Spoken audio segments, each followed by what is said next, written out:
দীঘা। দীঘা হলো বাঙালির অন্যতম একটা ইমোশন। কোথাও ঘুরতে যাওয়ার জায়গা না থাকলেও বাঙালি কিন্তু দীঘা যেতে কখনো পিছপা হয় না। শীত, গ্রীষ্ম, বর্ষা সবসময় বাঙালি দীঘা যেতে ভালোবাসে। কলকাতাতে চলছে 40-45 ডিগ্রি তাপমাত্রা।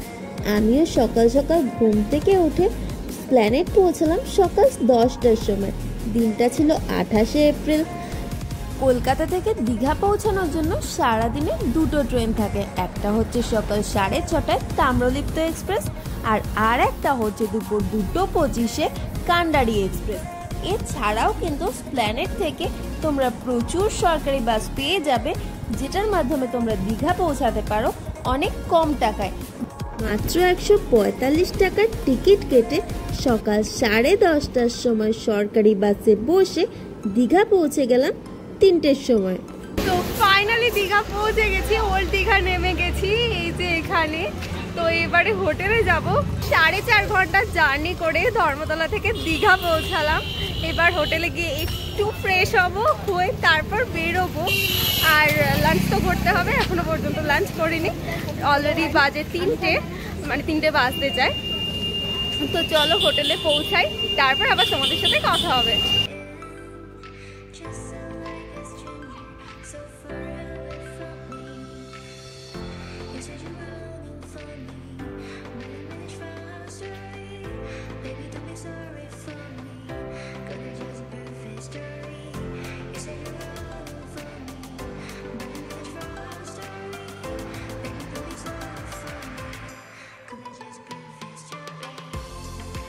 দীঘাতে এবারে যেই হোটেলে চেক ইন করেছি সেই হোটেল রুমের একটা ওভারভিউ তোমাদেরকে দিয়ে দিই।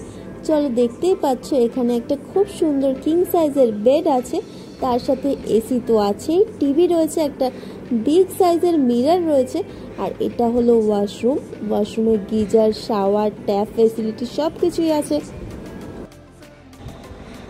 তো এটা হচ্ছে আজকের লাঞ্চ। লাঞ্চে কি কি আছে তোমরা দেখে নাও।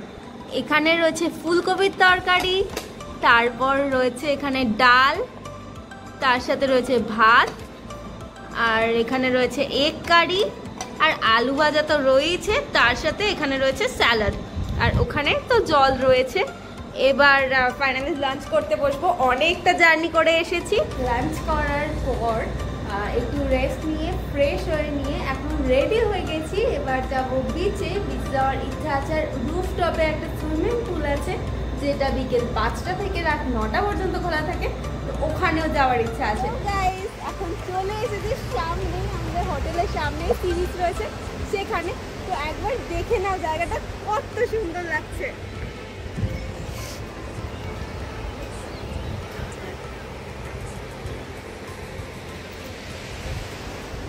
জাস্ট অসাম লাগছে। আমি এবার যাবো সি বিচে।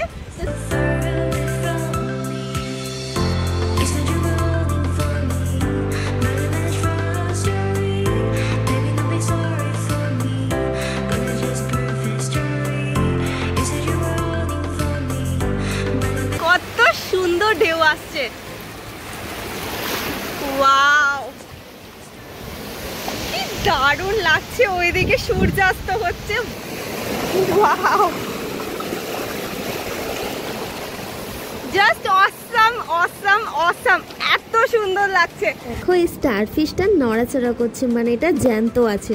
এই যে খোলা নীল আকাশ, আর তার সাথে সমুদ্রের এত সুন্দর দৃশ্য, আর তার সামনে রয়েছে আমার হোটেল। জাস্ট 2 মিনিট ওয়াক করে এসেই তোমরা পেয়ে যাবে সমুদ্র। আর হোটেলটা হচ্ছে একটা 5 স্টার প্রপার্টি। জাস্ট 2 মিনিটের মধ্যে যেখানে তোমরা সমুদ্রে পৌঁছে যাবে। সি বিচে কিছুক্ষণ সময় কাটানোর পরে, কিছু ফটোশুট করার পরে সন্ধে নেমে আসলো। চলে আসলাম হোটেলে। এখানে সামনে একটা গার্ডেন রয়েছে, যেটা ছিল খুবই সুন্দর। ছিল দোলনা, টি টেবিল। ওখানে একটু টাইম স্পেন্ড করে তারপর চলে আসলাম হোটেলের ভেতরে। হোটেলের ইন্টেরিয়ারটা যেমন সুন্দর সাজানো গোছানো পরিপাটে ছিল, তার সাথে সাথে সন্ধেবেলার লাইটিং এর জন্য বাইরেটাও কিন্তু খুব সুন্দর দেখতে লাগছিল। এবারে চলে আসলাম রুফটপ সুইমিং পুলে। এখানে কিন্তু সিনথেটিক ক্লোথস ছাড়া অন্য কিছু অ্যালাউ করে না। জলটা কত সুন্দর তোমরা দেখতেই পাচ্ছ, পুরো নীল রঙের, রিফ্রেশিং প্রচুর। সারা দিনের ধকল ক্লান্তি জার্নি যেন এক নিমিষে উধাও হয়ে গেল এই সুইমিং পুলে নেমে। সুইমিং পুল থেকে বেরিয়ে এসে রুমে এসে ড্রেস চেঞ্জ করে রেডি হয়ে ফ্রেশ হয়ে নিয়ে আবার আমি বেরিয়ে পড়েছি। এবার যাব ওল্ড দীঘা।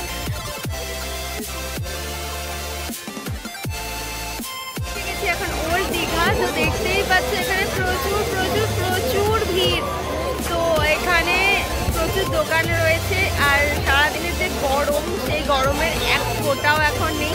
বাইরের ওয়েদারটা খুবই ভালো লাগছে, আর সমুদ্রের ঢেউ দেখতেও খুব ভালো লাগছে। আর এখানে তো প্রচুর খাবার দাবার রয়েছে, মাছ ভাজা রয়েছে, আরও অনেক কিছু রয়েছে, আইসক্রিম থেকে কোল্ড ড্রিঙ্কস থেকে গোলা, অনেক কিছু রয়েছে।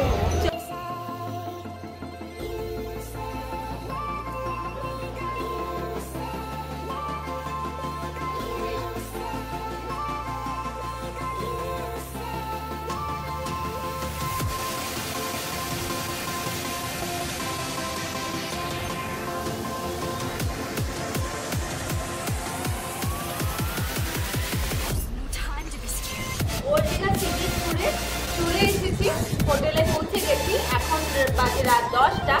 রাতে ডিনার চলে এসেছে, চলো দেখে দিই কি কি রয়েছে আজকে রাতে ডিনারে। এখানে রয়েছে ভাত, রয়েছে ডাল, আলু ভাজা, স্যালাড রয়েছে, তার সাথে রয়েছে চিকেন, এখানে রয়েছে ফুলকপি আলুর তরকারি। দেখি তো প্রত্যেকটা জিনিস খুব টেস্টি মনে হচ্ছে, তো চলো ডিনারটা করে নিই। তো good morning guys, good morning from Digha. তো ঘুম থেকে উঠে পড়েছি, এখন বাজে সকাল 8টা। মর্নিং ব্রেকফাস্ট রুমে এসে গেছে। ব্রেকফাস্টে রয়েছে লুচি, দুটো ডিম সেদ্ধ, রয়েছে ঘুগনি, আর তার সাথে রয়েছে গোলমরিচ আর বিট নুন ডিম দিয়ে খাওয়ার জন্য। হাতে ছিল মাত্র একদিনেরই ছুটি, তাই এবারে দীঘাকে টাটা বলে রওনা দিতে হবে বাড়ির উদ্দেশ্যে। না না, এক্ষুনি বাসে উঠে বাড়ি চলে যাচ্ছি না, এখন শুধু হোটেল থেকে চেক আউট করলাম। এবারে চলে যাব নিউ দীঘাতে। দেখতেই পাচ্ছ নিউ দীঘাতেও সেম ওল্ড দীঘার মতোই মেলার মতো সুন্দর সুন্দর দোকান বসেছে।